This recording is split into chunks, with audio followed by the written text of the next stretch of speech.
செம்மொழிக்குரிய காலக்கோடு 1901லேருந்து 2004 வரைக்கும் போராடியிருக்காங்க தமிழ் மொழியை செம்மொழின்னு அறிவிக்கிறதுக்காக.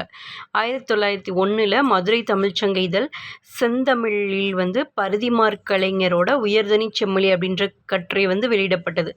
ஓகேவா? மதுரை தமிழ்ச்சங்க இதழ் அது பேர் என்ன? செந்தமிழில் பரிதிமாற் கலைஞரோட உயர்தனி செம்மொழி அப்படின்ற கட்டுரை வெளியிடப்பட்டது. 1918 மேலை சிவபுரி சன்மார்க்க சபை தமிழை செம்மொழியாக அறிவிக்கணும்னு சொல்லி தீர்மானம் நிறைவேற்றி அதை இந்திய அரசுக்கும் இந்திய பல்கலைக்கழகத்துக்கும் அனுப்பி வற்புறுத்துச்சு. 1918 சைவ சித்தாந்த மாநாட்டில் தமிழை செம்மொழியாக அறிவிக்கணும்னு தீர்மானம் நிறைவேற்றப்பட்டது.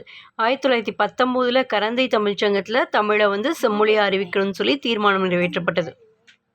1966 உயர்தனி செம்மொழின்னும் ஆங்கில நூல் தேவநேய பாவனாரால் எழுதி வெளியிடப்பட்டது. 2004 தான் நடுவண் அரசு தமிழை செம்மொழியாக அறிவித்தது.